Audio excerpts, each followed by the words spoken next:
Good morning from beautiful Brisbane, Australia, where it's sunny and summer and friends in America are snowed in. This is the world we're living in right now because you're in winter and we're in summer, and I feel for you. Now, welcome to Complex Trauma TV. My name's Linda, I'm your certified trauma recovery coach, and today we're going to do two things. We're going to go through warning signs that you're mentally and emotionally exhausted. And as I go through each one, I'm also going to give you an option of how to deal with that particular warning sign so that you can do one next thing, one next step, and you can become well. For all of you who have been following me, thank you for the 1K subscriptions. Remember to like, subscribe, share, because people globally need mental health, practical help that integrates into their daily life. And we are still living in a world where people can't talk about mental health in their family. So if you're at a stage where you've got the courage to share, I encourage you to do so, because you don't know the people that you will help just by sharing practical information. And also because we talk about the language as well around complex trauma. So the first one that we want to go through today, talk about the warning sign that you're emotionally and mentally exhausted, is you feel irritated. Now, let's all be real, raw and honest and stick our hands up and say, oh, I get so irritated about X, Y, and Z that happens every day and I haven't sorted it out. Now, when the irritation is attached to complex trauma, to an abandonment wound, to a flashback, to any of the not context, any of the symptoms that we have with complex trauma, then we need to address it differently. So being irritated is, if it's linked to exhaustion, then we need to be willing to say, okay, this is not who I am. So the exhaustion, the sign of being, the irritable, is not who I am. So I need to be willing to sit down and address it. Now, with irritability, if you're a mum and you've got kids and they're under your feet, then it's a really good thing to say, look, I'm putting everything down and my kids come first. All right. It's really good to sit down and acknowledge that an abandonment wound trigger or a flashback wants you to separate from the kids or from your family, because that's a trauma response. And then overcoming that means I'm going to sit down, I'm going to have a coffee. Definitely. And I'm just going to sit here and be with the kids, even if it's outside. Okay, a friend of mine's in America and she's snowed in today. All right, so you're not going to sit outside when you're snowed in, or maybe if you've got a cover outside, but sit where it can be peaceful and just watch your kids interacting. If you don't have kids at home, then you want to sit somewhere that's peaceful, or put something else on that is peaceful to remind you of who you are. So sometimes for some people that can be real spiritual music that reminds them of the core of who I am. For other people, it can be going and taking a walk in the forest. It can be taking a trip down to the beach and sitting by the water. So if you're feeling irritable, what is your one next step? If you were to choose one of those, what would it be?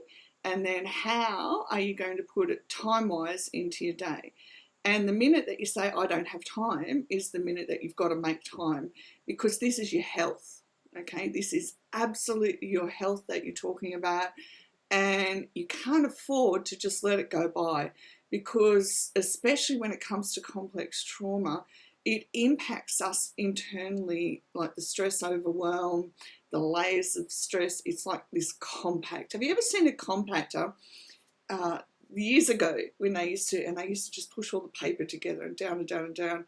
And that's what it can feel like on the inside, that all of a sudden all the pressure that's in there is about to go kaboom. And we don't want that. So you want to do something that's peaceful so that you can move on from being irritable and get some joy back in your day as well. Number two, you feel completely unmotivated even to do the things that you normally enjoy. If that's happening for you, I want you to go and look at the video I've done on abandonment depression, because that will help with understanding what's going on internally, but also one next step. But when you're feeling unmotivated, I want you to sit and put your hand on your tummy and your hand on your heart.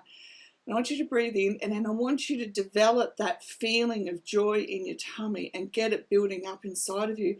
And then you'll find as it comes up, you can actually do this and get back to feeling joy and back to feeling motivated. I was doing this on the treadmill at gym 3 days ago, I think. And I found what happened was I did it for 5 minutes solid, and I was like, oh, this is great, feeling on top of the world. And then I got to 5 minutes, and then I could feel the abandonment trigger go off, and I went, wow, that's interesting. So what it said to me is our whole internal system needs to get used to feeling joy and motivated, and that it's a normal. And then we actually have to integrate that into our life in specific time frames. So for me, next thing to do was to increase that from 5 minutes, and just be aware when my internal system gets triggered, okay? Number 3, you're experiencing anxiety or panic attacks. If you're having anxiety or panic attacks, you've got a choice of a couple of things. First thing is you can go into the group and do trauma-informed movement. If you only learn the basics of it, which are there, you will come off anxiety and panic attacks very quickly, okay? The other thing that you can do is go to YouTube, put in progressive muscle relaxation, okay? There's lots on YouTube, so find the one that resonates with you. And as you do that and you come back into your body, like being embodied as opposed to being dissociated, then you'll find that it becomes easier. Now, the best thing to do is make this a practice so that your body can transition back into and out of the anxiety and the panic attack, okay? Okay, this is a big one with complex trauma. You're having trouble sleeping. So it can either take you hours to fall asleep, or you can be asleep all, quite often all day. And there's 2 things with the sleep. If you're awake at night all the time and you're ruminating, then I want you to assume you're in a flashback, all right? So you literally can't get your brain to switch off, even though you as the adult want to go to sleep. So assume you're in a flashback and put into place all your measures and steps for being in a flashback state, all right? Trauma-informed movement for 10 minutes will get you out of that state. And if your sleep becomes broken, then this habit in advance will get you back to sleep more often than not. One of the most basic things I did that changed my whole sleep, not pattern, but my ability to sleep, actually there was a couple of things, but was to breathe in and out, 5 seconds in, 5 seconds out, and to keep doing that. There are now apps that will actually take you through that. There's the latest app I saw is called Breathe. It's BREETHE, but I haven't looked up whether it's got a cost attached or not. So check that out. Another thing I did was I play music every night that's meditation music, but it had I can't remember the actual words because it was so long ago. But basically, if I have this music on every night, that with the breathing got me into a healthy pattern where now I go to sleep, all right? So we are retraining our whole internal and external self.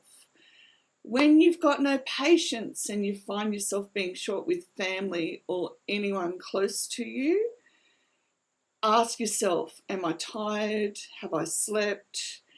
Have I got the language to have the conversation with them that I need to have? Do I have the ability to have the conversation with them that's raw and real, and sit down and say, this is what's happening for me? So you don't need them to solve what's happening for you, but what you do need to be able to do is say, are you able to do this for me? Can we do these parts together and get things done? All right, so that will help you not be irritable and take it out on everyone else and for all these misunderstandings to happen which they do happen if we don't talk about what's happening for us. But the key criteria is don't expect other people to solve what's happening for you. Remember, as trauma survivors, we've always thought someone's coming to rescue us. They're not, it's us. And we have to learn how to have those conversations, all right? You're experiencing indigestion. So when you've got low-grade stomach ache all the time or feel like there's butterflies in your stomach, what I want you to do is do the exercise I talked about earlier, which is sit there and build joy into your stomach. Now, if you have to address the physical symptoms, make sure you do.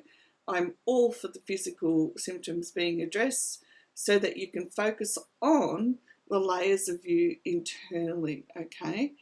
Also, if you're experiencing low-grade indigestion, sit down and say, where's the pain, okay? Where are the layers of stress that have piled onto me and in my life that have become overwhelming and I can't get them all into an order, okay?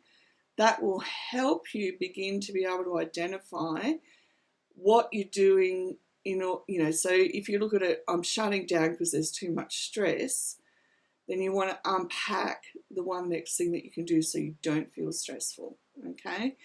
If you start crying unexpectedly, take it as a sign that you need a rest, okay? It's either you need a rest or you need to sit down and have a conversation with somebody about what's happening for you internally, because it's all become too much with complex trauma. We often don't have language to relay what's happening for us. So when we start to talk about what's happening, we can often be saying, I don't know why. Why am I crying? I've got no reason to cry. And, it doesn't make sense. But if we look at it from the perspective that there's a wound there that I need to address, then I'm going to say, what's happening for me internally? And I'm going to be a detective and I'm going to ask questions, and then I'm either going to seek professional help with somebody who knows what they're doing, or I'm going to get a mentor, or I'm going to work through what's happening for me, okay? And this has happened for me. All of a sudden you're just crying and you don't know why. And I think a lot with complex trauma for me too was I had no language to even understand what was going on. Why were these things happening when it didn't feel like me as an adult? And it's as an adult that all of this comes to the fore because of the pressure, okay? So the more kids we had, the more that came up and out, and I had no idea any of this was here. So when I left home, it was like, I'm leaving home and that's it. All of this is over and done with. I'm going off to live my life. But it was quite the opposite. Once later on I got married and had kids, it was like, well, here we are. We need to address all this stuff. And it can be quite a shock. Okay. And do you feel detached from reality? Now that feels like everything and everyone around you is moving and you're not moving with it. So there's a real detachment. And I want you to, again, this one is go and watch the video about abandonment depression. I will put a link down below for the depression playlist on YouTube. And I want you to know that it's critical that you do work around an abandonment wound, around dissociation, and your authentic self. So if I'm feeling detached, a key question is, where am I feeling like I can't be me? Okay, and that'll get you started. Thanks for joining in, and my apologies that I didn't record last week, but my new granddaughter was born, so I was otherwise occupied, and it's my first grandchild. So have the most beautiful week. Remember to seek the help that you need, because no one else can do that for you. Like, share and subscribe, and I thank you from all my heart for all your feedback, and you're welcome to comment below, either replay or something that you need to know, or choose your one next thing from this video and make a plan how you're going to integrate it into your day-to-day life, and you will become more well. Blessings and dreams, and I will see you soon. Bye for now.